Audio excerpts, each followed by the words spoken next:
सब कुछ जीता जा सकता है संस्कार से, लेकिन जीता हुआ भी हारा जा सकता है अहंकार से।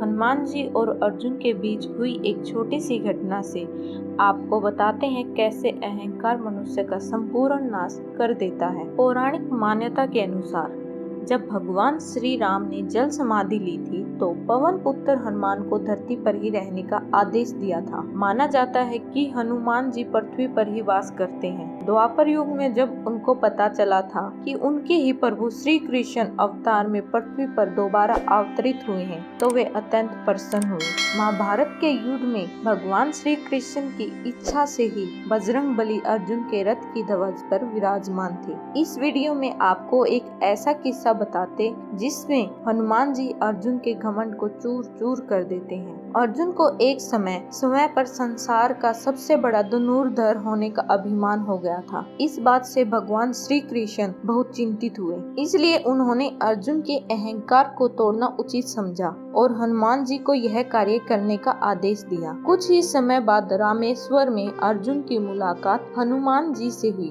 और दोनों में लंका युद्ध को लेकर चर्चा होने लगी। अर्जुन अपने अहंकार में पागल हो रहा था और बात करते करते अर्जुन ने हनुमान जी से कहा कि आपके प्रभु राम तो बड़े वीर योद्धा और धनुर्धर थे, तो उन्होंने लंका जाने के लिए बाणों से सेतु निर्माण क्यों नहीं किया। इस पर हनुमान जी ने विनम्रता से कहा कि बाणों का पुल वानर सेना के बाहर को सहन नहीं कर पाता। अर्जुन ने हनुमान जी से कहा कि मैं तुम्हें बाणों का ऐसा पुल तैयार करके दिखाता हूँ जो तुम्हारे और अन्य वानरों का भार आसानी से सहन कर लेगा। उस समय हनुमान जी अपने सामान्य रूप में थे। अभिमान से चूर अर्जुन ने अपने बाणों से एक सेतु बना दिया और हनुमान जी को चुनौती दे डाली। अर्जुन ने बड़े अभिमान से कहा, अगर मेरा सेतु ने तुम्हारा भार सहन कर लिया तो इस पर हनुमान जी मुस्कुराते हुए कहा, यदि यह सेतु मेरा भार सहन कर लेगा तो मैं सदा के लिए तुम्हारा दास बन जाऊंगा। हनुमान जी ने अर्जुन से कहा,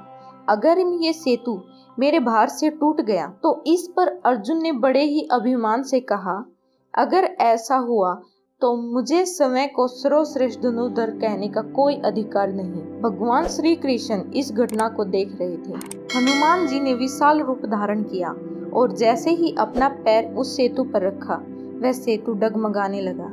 दूसरा पैर रखते ही सेतु पानी में समा गया। पुल की हालत देखकर अर्जुन का घमंड चूर चूर हो गया और हनुमान जी से क्षमा याचना करने लगा। हनुमान जी ने अर्जुन से कहा, तुमने श्री राम का अपमान कर बहुत बड़ा पाप किया है। यह सुनते ही अर्जुन को अपनी गलती का एहसास हुआ और अर्जुन ने खुद को अग्नि के हवाले करने का फैसला किया। उसी समय श्री कृष्ण वहां पहुंचे और अर्जुन से कहा, हे अर्जुन, ये सारा खेल मेरी ही आज्ञा से हुआ है और इसका मुख्य उद्देश्य तुम्हारे अहंकार को नष्ट करना था, क्योंकि जिस योद्धा को अपने ऊपर अहंकार होता है वह अपनी शक्ति का गलत अनुमान लगा लेता है, जिसके कारण उसे युद्ध में हार का सामना करना पड़ता है। दोस्तों, इस कहानी से पता लगता है कैसे अहंकार मनुष्य को अपने वश में कर लेता है। लेकिन अगर भगवान श्री कृष्ण जैसा भी एक मित्र हो जो आपको उस समय सही शिक्षा दे सके तो बहुत अच्छी बात है। आपको वीडियो कैसी लगी कमेंट करके जरूर बताएं और वीडियो को लाइक करें व चैनल को सब्सक्राइब करना ना भूलें।